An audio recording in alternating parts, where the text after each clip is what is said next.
Don't stop cheating on my fellow future outlaws, as this is Card Games vs. Humanity, and I am that NAK, aka Double G. Back with a second episode this week, covering the adventures of Yugi and his friends every Saturday morning. So let's join him during his battle with a sneaky and cunning Weevil. Luckily, he has the Friendship Brigade beside him to cheer him on. A group of friends that I can't really blame Mai for bashing, even though she kinda wrecked Rex, who was apparently a challenge for Weevil. Ooh, that Mai! She's always butting in with her big mouth. Yeah, Taya.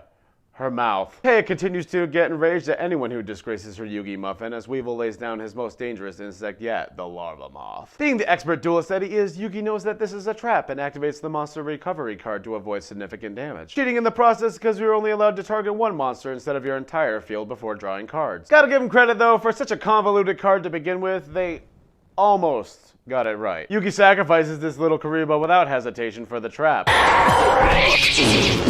Never mind. I'm pretty sure that was a monster that just exploded Karibo's insides. Like, yup, we have trap monsters on episode 5. Sure. Weevil combines the larva moth with a cocoon of evolution, raising its defense points to a whopping 2600 as well as raising its yuck level to max with disgusting sounds that confuse the opponent. Ew. I'm honestly kinda surprised they got away with that. This 2600 ass with no protection only needs 5 turns to evolve into its ultimate form. A powerful strategy versus a champion duelist like Yugi, who apparently has no removal. Seriously, dude, just a fissure. Gather that cocoon! He knows it's 2600 defense! Why did he attack? Could someone please explain that one to me? Taya's ready to throw down if Mai doesn't stop flapping her titties. I mean her mouth, claiming that Yugi has no chance to win this duel. Our hero Yugi is befuddled by this 2600 wall with no protection, so naturally he does the only thing he has left to do. Yes, you guessed it, setting Beaver Warrior in defense position. There's no doubt that leaving a beaver exposed like this could have any negative ramifications. Yugi, you gotta get fired up! Wait, that's it!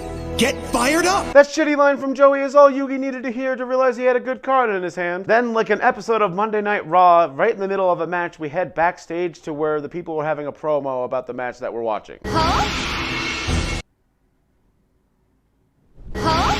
Yeah! Yes! Oh! What possible idea could Yugi have gotten from these mental morons? Again, I'm honestly kind of surprised they got away with that. Ah yes, the Burning Land Equip card. When combined with a Dragon-type monster, it destroys all field spells on the field, as well as doing 500 points of damage to no one on anyone's standby phase, because that would end the duel in about 5 seconds. The Great Gaia, the Fierce Knight, is summoned, piercing the now moist and weakened cocoon, releasing the premature Great Moth that was hidden within.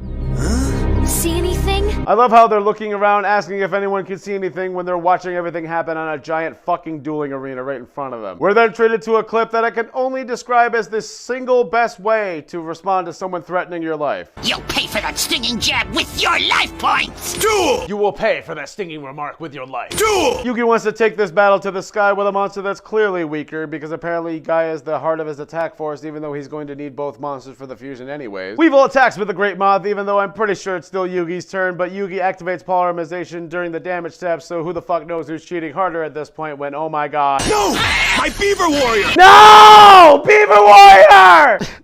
Yugi makes the Gaia champion with polymerization to combat the attack points of the Great Moth, when all of a sudden this weird poison gas begins to fill the air. Weevil forgot to mention that his Moth's full name was Sir Great Venomoth III, a poison type that apparently can zap away 100 attack points from the opposing monster every second. So naturally, because all he would have to do is wait about 26 seconds and then attack Yugi's Gaia champion to win the game, instead he passes the turn to Yugi because he's already used his one allotted cheat per turn. Our hero Yugi literally just top decks Malgyu in the Magical Mist, a card that can be used to destroy your opponent's monsters when you have a Thunder monster on your side of the field, to of course just use it to subdue the poison gas effect. But that's okay, Weevil just attacks anyways, destroying the Gaia champion, even though they both have the same amount of attack, causing Yugi to go down to 50 life points.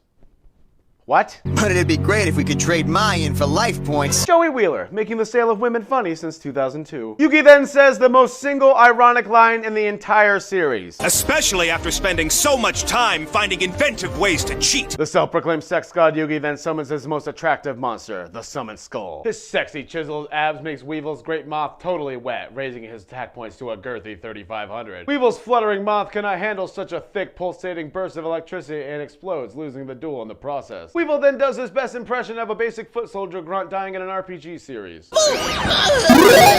episode ends with a trespasser Joey beating the shit out of Weevil and stealing his dueling glove. Nice. Well, that's it for this week's episode of Card Games vs. Humanity. I want to thank you all for watching. Be sure to hit that like, leave a comment, and tell me what you thought. Share with a buddy that loves Summon Skull almost as much as I do. Tune in next week where we do a special Xmas episode where absolutely nothing is different. I might wear a hat, though. And, of course, a shout-out to all my patrons. If you're wondering what to get me for Christmas, it's cards. It's trading cards. This has been the Man for Worth with all the girth, ladies and gentlemen. Be the character you know you're worth.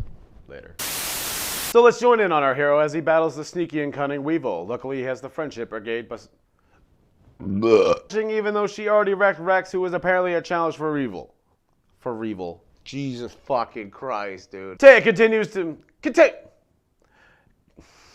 There's no doubt that leaving a beaver exposed like that could have any negative... Oh yes, the Burning Land... champion duelist Yugi is befuddled by this 26-year-old.